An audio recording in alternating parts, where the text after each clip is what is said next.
انسانیت کی ابتدا کیسے ہوئی ہے؟ اللہ کہتے ہیں تم بندر سے پیدا نہیں ہوئے، اللہ فرماتے ہیں ایک سڑے ہوئے گارے سے ہم نے انسان کو بنایا ہے۔ واحد مخلوق ہے جس کے پیدا ہونے سے پہلے بڑے فرشتے جو اللہ کے مقرب تھے ان کا اجلاس بلایا جا رہا ہے، ان کو بتایا جا رہا ہے دنیا میں ایک عجیب کام ہونے جا رہا ہے جو اس سے پہلے کبھی بھی نہیں ہوا۔ من صلصال من حمأ مسنون، میں اس کو ایک بدبودار مٹی سے پیدا کروں گا۔ انسانیت کی ابتدا کیسے ہوئی ہے؟ کئی بار یہ واقعہ آ چکا ہے لیکن آج میں سورت کے حوالے سے بیان کروں گا۔ اللہ فرماتے ہیں ایک سڑے ہوئے گارے سے ہم نے انسان کو بنایا ہے۔ سڑا ہوا گارا، سڑا ہوا کیوں؟ جب کوئی کیمیائی ری ایکشن ہوتا ہے نا، کیمیکل ری ایکشن ہوتا ہے کسی بھی زندہ چیز کے بننے میں، تو چیزیں سڑتی ہیں۔ آپ دیکھو انڈا کھانے کی چیز ہے نا، کتنا مزے کا ہوتا ہے، لیکن مرغی کے نیچے یا انکیوبیٹر میں رکھ دو، اب جب وہ زندگی کی طرف جائے گا نا تو سڑاند پیدا ہوگی اس کے اندر۔ 15-20 دن کے بعد انڈا نکالو، توڑ کے دیکھو، ساری زندگی کبھی انڈا نہیں کھاؤ گے، اتنی بدبو آئے گی اس کے اندر سے۔ تو یہ قدرت کا ایک نظام ہے۔ بچہ ماں کے پیٹ میں جب بن رہا ہوتا ہے تو بہت ہی سڑاند ہوتی ہے اس کے اندر، بدبو ہوتی ہے۔ تو یہ قدرت کا نظام ہے کہ جب اللہ بے جان چیز کو زندگی کی طرف لے کے جاتے ہیں تو اس کو سڑاتے ہیں پہلے۔ اس میں یعنی یہ تو ایک پروسیس ہے نا، ایک نیچرل نظام ہے اللہ کا بنایا۔ وہ تو چیزیں پہلے کیا ہوتی ہیں؟ سڑتی ہیں، سڑنے کے بعد جا کے پھر اس میں حسن پیدا ہوتا ہے۔ تو اللہ نے آدم علیہ السلام کا جو مٹی تھی نا، جو گارا تھا، اس کو پہلے سڑایا ہے۔ سمجھتے ہو؟ اس میں سڑان پیدا ہوئی ہے، اسمیل پیدا ہوئی ہے اس کے اندر۔ پھر آہستہ آہستہ آہستہ آہستہ اس میں، جیسے بچہ ماں کے پیٹ میں ہوتا ہے نا، پہلے بدبودار ہوتا ہے، پھر گوشت خون کا لوتھڑا بنتا ہے، اس میں اسمیل ہوتی ہے، بدبو ہوتی ہے، پھر آہستہ آہستہ ناک کان اور اعضا بننا شروع۔ تو بالکل یہی پروسیس کس کا ہوا ہے؟ آدم علیہ السلام کا۔ اب اس میں فوراً بنا دیا اللہ نے، یہ اربوں سال لگے، اس کا ہمیں علم نہیں ہے۔ قرآن کہتے ہیں ہم نے کلمہ کن کی طاقت سے آدم کو بنایا، تو اس سے یہ ثابت نہیں ہوتا کہ 1 سیکنڈ میں بنا لیا۔ اس سے بھی پتہ چلتا ہے کہ 1 سیکنڈ میں بھی کلمہ کن کی طاقت سے بن سکتا ہے، خربوں سال بھی لگ سکتے ہیں اس میں، کہ پہلے مٹی پڑی رہی ہو، پھر اس سے پتلا بناؤ، پھر اس میں، یا پتلا نہ بناؤ، چھوٹا سا کوئی چیز بنی ہو، پھر وہ بڑے ہوئے ہوں۔ تو کیسے بنا، اس کا پورا اس میں اگر کوئی سائنس بات کرتی ہے تو اس پہ رد کرنے کی ضرورت، وہ اسلام کے خلاف۔ بھائی اگر کوئی سائنسدان لے آئے کہ بھائی اس طرح سے ہوا ہوگا، مٹی کے گارے سے کروڑوں اربوں سال میں اس طرح سے پہلا انسان وجود میں آیا ہوگا، کل کوئی سائنسدان پیش گوئی کر دیتا ہے، تو وہ پیش گوئی اسلام کے خلاف بولو نہیں ہے، کیونکہ قرآن میں بھی اشارہ ہے کہ سڑا ہوا گارا تھا، وہ سڑا ہوا گارا، اس کا مطلب عام گارا سڑا ہوا نہیں ہوتا، تو اس میں کوئی کسی کیمیائی پروسیس سے گزارا گیا ہے، کوئی کیمیکل ری ایکشن اس میں ہوا ہے۔ ری ایکشن تو نہیں کہنا چاہیے، ایکشن کہنا چاہیے۔ خیر، اللہ فرماتے ہیں والجان خلقناہ من قبل من نار السموم، ہم نے انسان سے پہلے جنات کو پیدا کیا آگ سے۔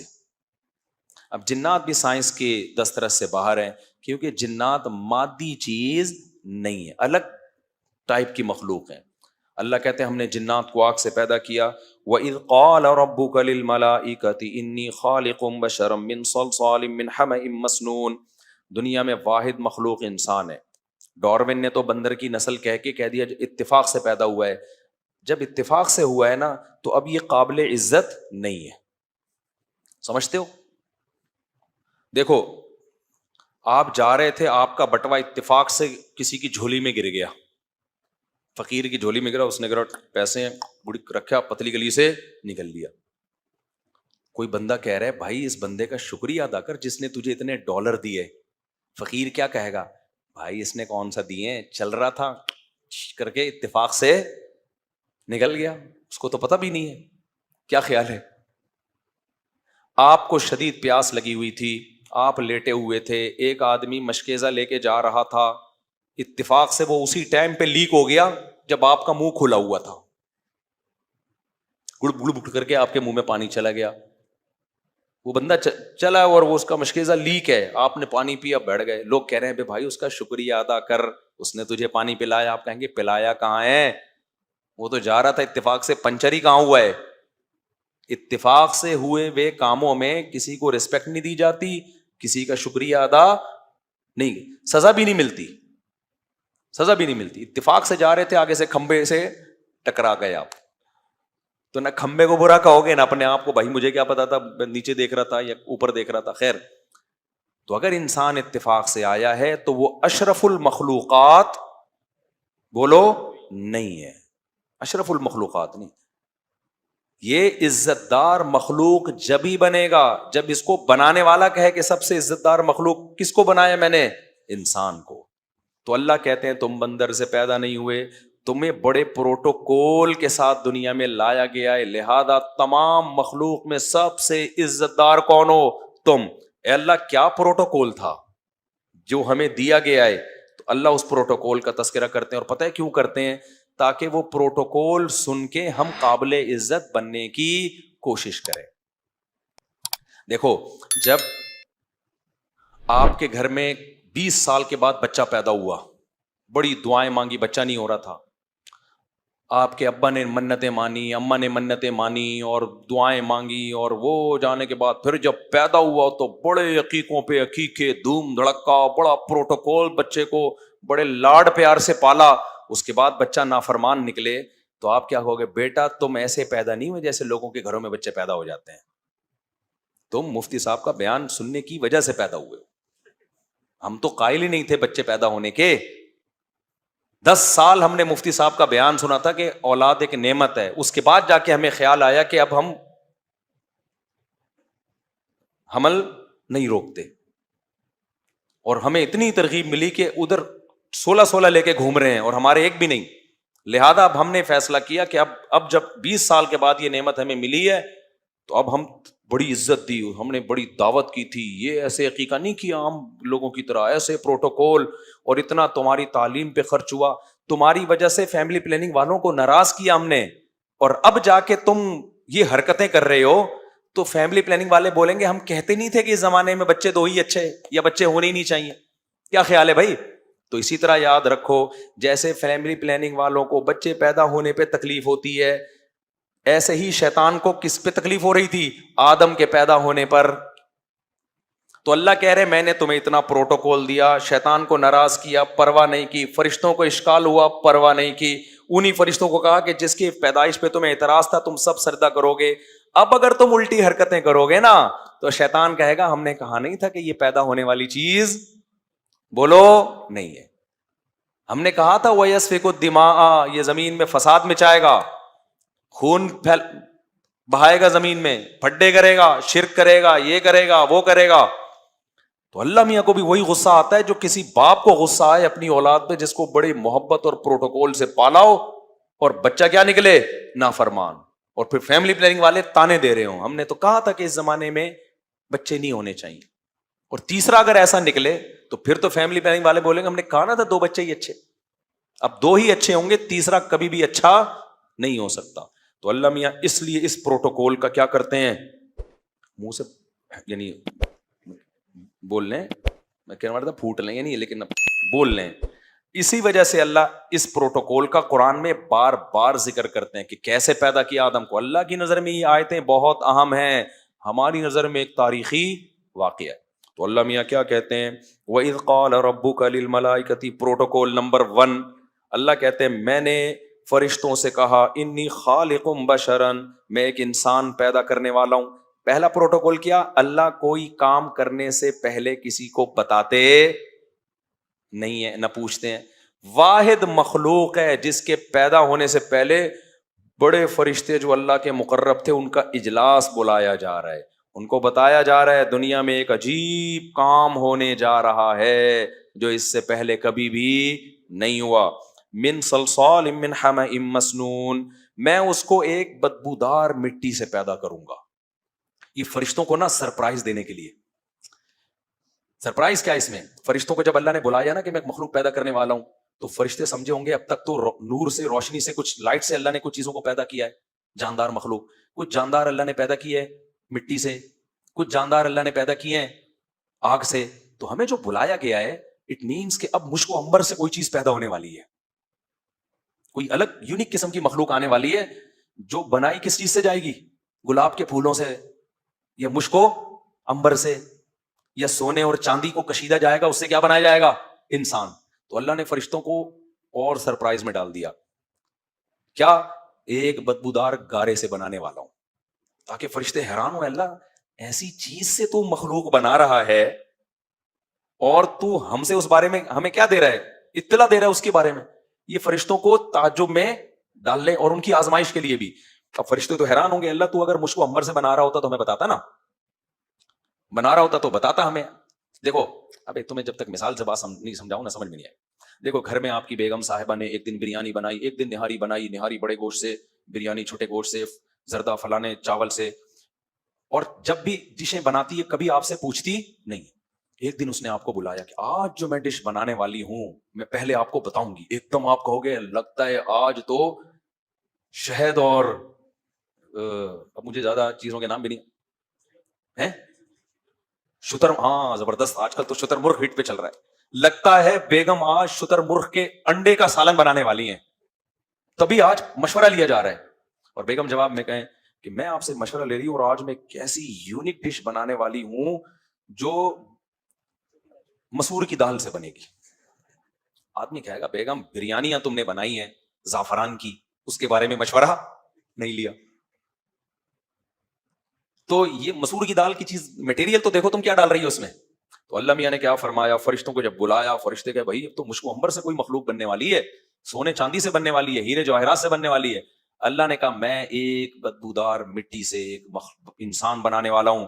پروٹوکول تم نے اس کو ایسا دینا ہے، فَإِذَا سَوَّيْتُهُ وَنَفَخْتُ فِيهِ مِن رُوحِي، جب میں اس کو بنا کے کمپلیٹ کر لوں اور اس میں جان ڈال دوں تو فَقَعُوا، گر پڑو، لہو، اس کے لیے، ساجدین، سجدہ کرتے ہوئے. یہ ہے سرپرائز تھا یا نہیں تھا؟ کیوں؟ اچھا فرشتوں نے کیا کہا؟ فرشتوں نے کہا فَسَجَدَ الْمَلَائِكَةُ كُلُّهُمْ أَجْمَعِينَ، سارے فرشتوں نے کیا کر لیا؟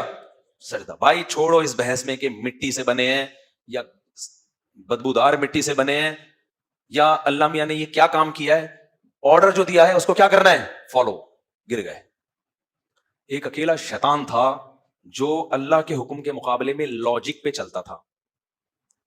جیسے آج کل خلا والا کلپ چل رہا ہے نا، اسلام نے عورت کو خلا کا، یک طرفہ خلا کا حق نہیں دیا. اس پہ بہت سارے لوگوں کے کمنٹس آ رہے ہیں کیوں نہیں دیا؟ مرد جب دھڑ دھڑ دھڑ طلاقیں دے دے، وہ جب چاہے دے دے، اس سے کوئی فرق نہیں پڑ رہا. تو یہ تو ظلم ہے. اس کا میں جواب دے چکا ہوں بیان میں کہ مرد کو پورا رائٹ کیوں دیا ہے اور عورت کو کیوں نہیں دیا. اس کی ایک لاجک بھی ہے، لیکن جب آپ اللہ رسول کو مانتے ہو تو پھر لاجک کے پیچھے جانا یہ شیطان کا کام ہے، یہ اللہ کے بندوں کا کام نہیں ہے. لاجک کو دیکھنا ہے نا تو پھر یونائٹڈ نیشن سے اپنے لیے قوانین بناؤ، وہ ایک ایک لا کو نا لاجک دیکھ کے پاس کرتے ہیں، سمجھتے ہیں نا. پھر اسلام کی ہمیں ضرورت ہے ہی نہیں. بات چل پڑی تو ایک چھوٹی سی بات اور کر دوں.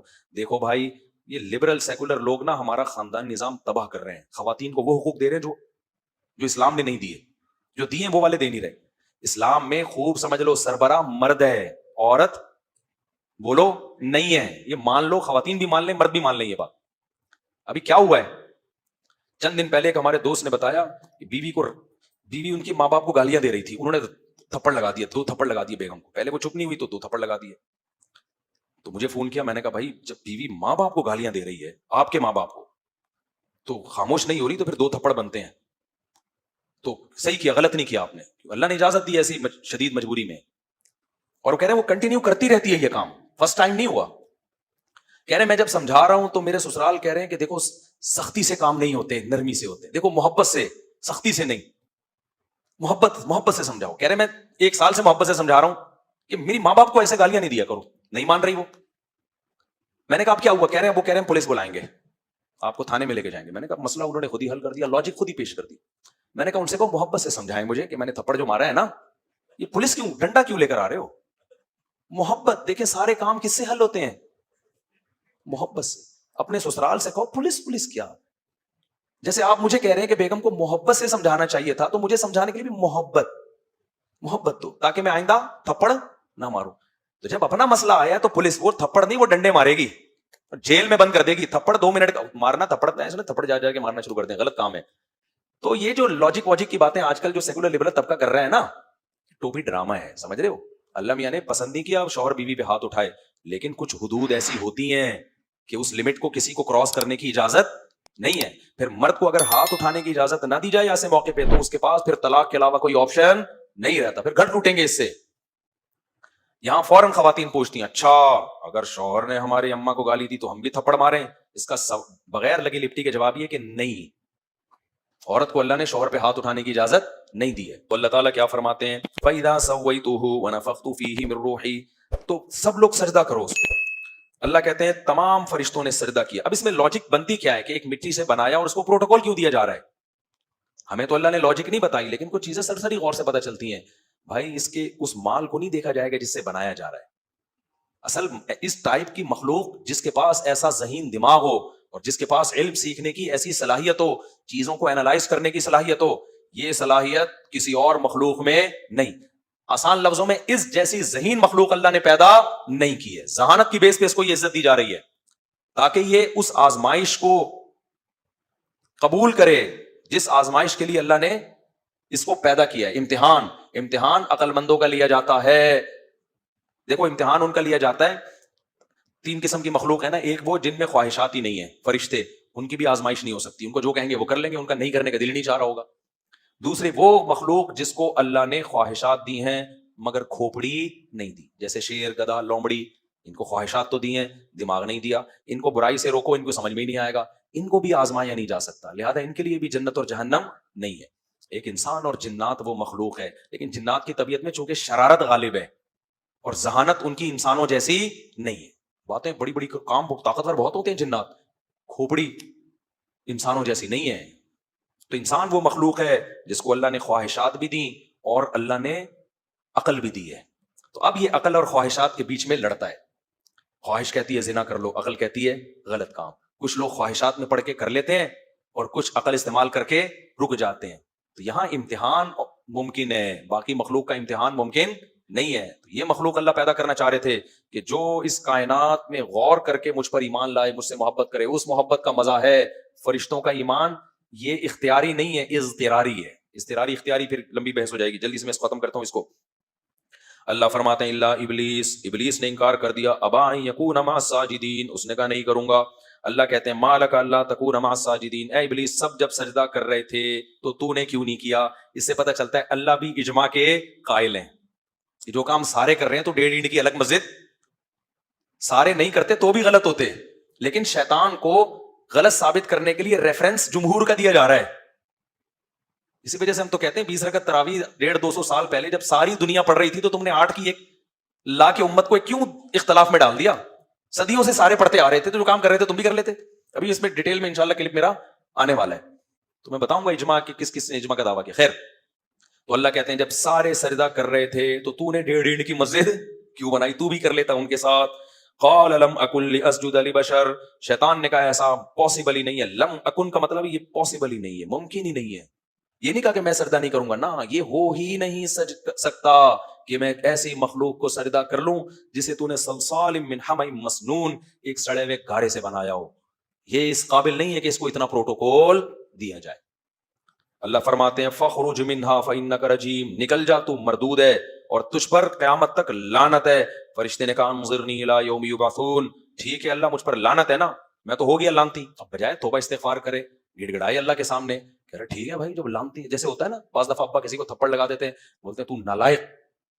تو بچہ انسان کا بچہ ہوگا تو کہے گا ابا نے مجھے نالائق بول دیا، آئندہ میں لائق بننے کی کوشش کروں گا. اور کچھ ہوتے ہیں تکبر سے دماغ خراب ہو جاتا ہے، ابا نے بول دیا تو نالائق، شکل دیکھ تیری چرسیوں جیسی، کیا کر رہے ہے تو کم بخت. تو بچہ کہتا ہے ٹھیک ہے ہم چرسی ہیں تو اب ہم چرس پیئیں گے. ابا نے ہمیں کیا انسلٹ، اب ہم کیا کریں گے؟ ہم چرس پیئیں گے. ہم نالائق ہے نا، اب ابا میں نالائق بن کے دکھاؤں گا. یہ تکبر ہوتا ہے. وہ ابا بھی پریشان ہوتا ہے، میں نے تو اس نیت سے نہیں کہا تھا بھائی تمہیں، بھائی اب ہم کیا کریں. تو یہ ہوتا ہے، کچھ لوگوں کو عقل آ جاتی ہے ڈانٹ کھا کے، کچھ لوگ تکبر میں اور زیادہ آگے نکل جاتے ہیں. تو شیطان کو عقل نہیں آئی. شیطان نے کیا کیا، اس نے کہا ٹھیک ہے اللہ تو نے کہہ دیا لعنت، تو لعنت کا مطلب لعنت پہ ہی قائم رہنا. اب میں اس کو بڑھانے کی کوشش کروں گا، اس لعنت کو کم کرنے کی کوشش نہیں کروں گا. انظرنی الی یوم یبعثون، تو مجھے قیامت تک کی زندگی دے دے، موت نہ دینا مجھے. اور بما اغویتنی، اے اللہ تو نے مجھے گمراہ قرار دیا ہے نا، تو لأزینن لہم فی الارض، اب میں بھی ان کو گمراہ کروں گا. کیسے کروں گا؟ جو کچھ زمین میں ہے نا ان کے لیے مزین کر کے پیش کروں گا. بڑی خاندانی بات ہے یار. شیطان نے خاندانی بات اس سینس میں کی ہے کہ اگر ہم اس کو سمجھ جائیں تو ہمارے لیے بڑی خاندانی ہے شیطان سے بچنے کے لیے. اس نے کہا میں گمراہ کروں گا، اور گمراہی کا میتھڈ آف جو وے آف گمراہی ہے نا وہ بھی بتا رہا ہے، تاکہ اللہ کو یقین آ جائے واقعی یہ کیا کرے گا، گمراہ کرے گا. اس نے کہا اللہ جب تو زمین میں ان کو بھیجے گا نا تو زمین میں اٹریکٹ کرنے کی چیزیں بہت ساری، تو میں ان کے لیے زمین کی چیزوں کو مزین کر دوں گا. ان کمبختوں کو پتا ہوگا کہ یہ مسافر خانہ ہے، 20 25 30 40 50 سال سے زیادہ نہیں رہنا. روزانہ جنازے اٹھائیں گے، روزانہ جنازے پڑھیں گے، ابا کو مرتبہ دیکھیں گے، اماں کو مرتبہ دیکھیں گے، دادا کو مرتبہ دیکھیں گے، نانا کو مرتبہ دیکھیں گے، صدر کو مرتبہ دیکھیں گے، وزیر اعظم کو مرتا ہوا دیکھیں گے، جرنیلوں کو مرتبہ دیکھیں گے، ساری دنیا کے بادشاہوں کو، وزیروں کو، فقیروں کو، امیروں کو جنازے اٹھا اٹھا کے تھک جائیں گے. اس کے بعد بھی ان کا دل بحریہ ٹاؤن کے پلاٹوں میں، ایک دن بحریہ ٹاؤن کے اونر کے جنازے کو بھی دیکھیں گے لیکن بحریہ ٹاؤن کے پلاٹوں سے ان کا دل نہیں نکلے گا. کہیں گے کامیاب وہ ہے جس نے اتنی بلڈنگیں بنا لی، جس کا ذاتی گھر اور کرائے پہ جو رہ رہا ہے وہ کیا ہے، ناکام. جس کے پاس لینڈ کروزر وہ کامیاب، جو چنچی چلا رہا ہے وہ کیا ہے. یہ نہیں دیکھیں گے تھوڑے دن میں یہ بھی قبر میں اور چنچی والا بھی کہاں، قبر میں. عورتوں پہ مریں گے ان کی ظاہری چمک دھمک کو دیکھ کے، زندگیاں برباد کریں گے عورت کے پیچھے، خودکشیاں کریں گے عشق معاشقوں میں، جبکہ پتہ ہے کہ کتنی بھی حسینہ ہو تھوڑے دنوں کے بعد وہ حسینہ نہیں رہتی، دادی نانی بنتی ہے. دیکھ لو نا پرانی ایکٹروں کو اور 20 سال کے بعد ان کا حال بیچاریوں کا دیکھا کرو کیا ہوتا ہے. اب دیکھنے نہیں لینے جا کے کہیں نیٹ پہ بہانے کے چلو، پر پتہ ہے کیا کرتے ہیں، آدھا کام کرتے ہیں آدھا نہیں کرتے. 1975 کی حسینہ دیکھیں گے پھر یہ نہیں دیکھیں گے 2003 میں 23 میں کیسی لگ رہی ہے، 24 میں کیسی لگ رہی ہے. آدھا کام کریں گے آدھا نہیں کریں گے. سب بڈھے ہو رہے ہیں آہستہ آہستہ. اور جن عورتوں کے ناجائز عشق کرتے ہو، حرام عشق کرتے ہو، تو اللہ نے عورت کو تو ویسے بھی جلدی بوڑھا کر دینا ہوتا ہے، وہ تو زیادہ عبرت کا نشان اللہ بنا دیتا ہے. عورت کو حسن زیادہ دیا تو حسن چھینتا بھی اللہ کیا ہے، جلدی ہے، بہت جلدی، تھوڑے دنوں میں ختم. مرد اس طرح حسین نہیں ہوتے لیکن جتنے ہوتے ہیں چلتے رہتے ہیں، لمبے کھینچتے رہتے ہیں. تو اس لیے بھائی دنیا چھوڑنے کا حکم نہیں ہے، اس کو بہت زیادہ فری کرانے کی ضرورت نہیں ہے. بہت زیادہ فری نہ کراؤ، اتنا کراؤ جتنا افورڈ کر سکو قیامت کے دن. تو اللہ پہ ترجیح مت دو دنیا کو. اس لیے کبھی بھی اللہ کا شکر ہے کسی کا بنگلہ دیکھ کے مجھے کبھی آج تک الحمدللہ حسرت نہیں ہوئی کہ یار یہ بنگلہ اتنا ہے، یہ اتنا پتہ نہیں کیا ہے. تھوڑے دنوں میں وہ کھٹولا کہتے ہیں، وہ جو جنازے کا ہوتا ہے نا کھٹولا، اس میں لیٹا ہوا ہوگا یہ. تو بنگلہ بہت اچھا ہے، کاش یہ ہمیشہ رہتا، پھر بہت اچھا ہے بھائی. رہتا ہمیشہ نہیں ہے تو پھر بالکل بھی اچھا نہیں ہے. فری پھوکڑ میں مل جائے یا کروڑوں پتی اللہ نے بنایا ہوا ہے تو ایک آدھ بنگلہ خرید لو، نہیں بنایا ہوا ہے تو چھوڑو یار. حدیث میں آتا ہے 13 مال وہ ہے جو کھا کے ختم کر دیا، پہن کے پرانا کر دیا، اور سواری جو استعمال میں آ گئی. باقی 13 مال نہیں ہے، وارثوں کا مال ہے. تھوڑے دن میں مارکیٹ سے کروڑوں روپے تو نے لگا دیے، وارثوں کا ہے. آپ کا چلو وارثوں کا تو ہے، ان کا کہاں ہے، وہ بھی تھوڑے دن رہیں گے، آگے پارسل کریں گے. وہ کسی کا بھی نہیں ہے. وہ اس کا فائدہ صرف ریاض ملک کو ہوگا. وہ پیسے لے کے کھائے گا، اور اس کو بھی جب ہوگا جب وہ کھائے. اگر وہ بھی پراپرٹی بنا کے چلا گیا تو اس کا بھی فائدہ نہیں ہے اس میں. تو اس لیے میرے بھائی حدیث میں آتا ہے یقول العبد مالی مالی، انسان کہتا ہے میرا مال میرا مال. فرمایا تیرا وہ ہے جو کھا کے ختم کر دیا، تبھی ہم کھاتے الحمدللہ اچھا ہیں. اور آپ نے فرمایا جو پہن کے پرانا کر دیا، کوشش کرتے ہیں پہنے اچھا. اور آپ نے فرمایا جو بھی چیز استعمال میں آئے، اس لیے گاڑی ہم نے کیا رکھی ہوئی ہے بھائی، پہلے جی ٹی او 125 رکھی تھی جب موٹر سائیکل تھی، اب کیا رکھی ہوئی ہم نے، ریوو رکھی ہوئی ہے. اس پہ بھی لوگوں کو اعتراض ہے، تو چندے کے پیسوں سے نہیں ہے بھائی، اپنے پیسوں سے ہے، سمجھتے ہو. اور مجھے پتا ہے کہ میری جتنی مالی حیثیت ہے اس سے ڈبل مالی حیثیت والوں لوگوں نے ریوو نہیں رکھی، وہ سادہ کار میں گھوم رہے ہوتے ہیں. تو یہ جو ہم کر رہے ہیں یہ عیاشی نہیں ہے میرے بھائی، بلکہ یہ شریعت کا حکم ہے. جو استعمال میں آ گیا وہ ہو گیا. اور جو لوگ کر رہے ہیں نا، جو پٹپٹیوں میں گھوم رہے ہیں، یہ سادگی نہیں ہے، اٹ از کالڈ کنجوسی. کیونکہ دنیا سے محبت اتنی ہوتی ہے، جان نکل رہی ہوتی ہے پیسہ نکالتے ہوئے، خرچ نہیں کر رہے ہوتے. ذاتی بنگلے لیے ہوئے ہیں اور جا رہے ہیں چنچیوں میں، ذاتی بنگلے لیے ہوئے اور کھا ڈھنگ سے نہیں رہے ہیں. خیر یہ بڑا لمبا موضوع ہے، کئی بار اس پہ بیان کر چکا ہوں. تو اللہ فرماتے ہیں کہ شیطان نے کیا کہا تھا، اے اللہ لأزینن لہم فی الارض، زمین کی چیزوں کو ان کے لیے اٹریکٹیو بنا دوں گا. کیا بنا دوں گا؟ اٹریکٹو، ہر چیز کھینچے گی. اللہ کہتے ہیں شیطان نے کہا والا اغوینہم اجمعین، دنیا کو اٹریکٹو بنا کے سب کا بیڑا غرق کروں گا میں. شیطان کے الفاظ دیکھو. آگے کہہ رہا ہے الا عبادک منہم المخلصین، ہاں مجھے پتا ہے تیرے کچھ نیک بندے ہوں گے جو میرے قابو میں نہیں آئیں گے. اللہ نے فرمایا میرے جو نیک بندے ہوں گے نا لیس لک علیہم سلطان، تیرا ان پر روب نہیں چلے گا، زور نہیں چلے گا تیرا ان پر، کچھ بندے بچے رہیں گے تجھ سے. پھر اللہ نے کیا فرمایا کہ جو تجھے فالو کریں گے میں نے بھی فیصلہ کیا ہے ان کو جہنم میں ڈالوں گا. ٹھیک ہے تو جتنوں کو ڈال سکتا ہے نا جہنم میں لے جا، تو میں بھی نہیں چھوڑوں گا، اس بیس پہ چھوڑوں گا نہیں کہ تجھے فالو کیا انہوں نے، نہ. پھر آگے اللہ نے فرمایا ان المتقین، لیکن جو تیری دعوت پر لبیک نہیں کہیں گے اور بچ جائیں گے ان کے ساتھ کیا ہوگا، فی جنات، ان کا درجہ اور بلند ہو جائے گا، کیونکہ شیطان ان کو کھینچ رہا تھا اور وہ دنیا کی طرف مائل نہیں ہوئے. ان کے لیے باغات ہیں وعیون، اور چشمے ہیں، ادخلوها بسلام آمنین، ان سے کہا جائے گا سلامتی کے ساتھ اس جنت میں داخل ہو جاؤ.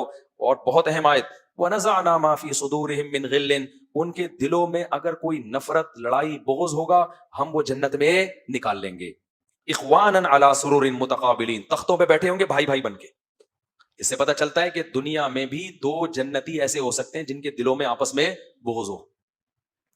بعض دفعہ بغض کی بیس ٹھیک نہیں ہوتی، وہ بغض حرام ہے، ناجائز ہے، سمجھتے ہو؟ جیسے دنیا کی بیس پہ بغض رکھا ہوا ہے. بعض دفعہ بغض کی بنیاد ٹھیک ہوتی ہے، اس وجہ سے اللہ دونوں کو جنت میں لے کے جائے گا. حالانکہ دونوں ایک دوسرے سے کیا کرتے تھے، نفرت، لیکن جس بیس پہ نفرت کرتے تھے وہ اجتہادی تھی، اس میں رائے میں غلطی ہو سکتی ہے، اس کے باوجود اللہ دونوں کو کہاں لے کے جائے گا، جنت میں.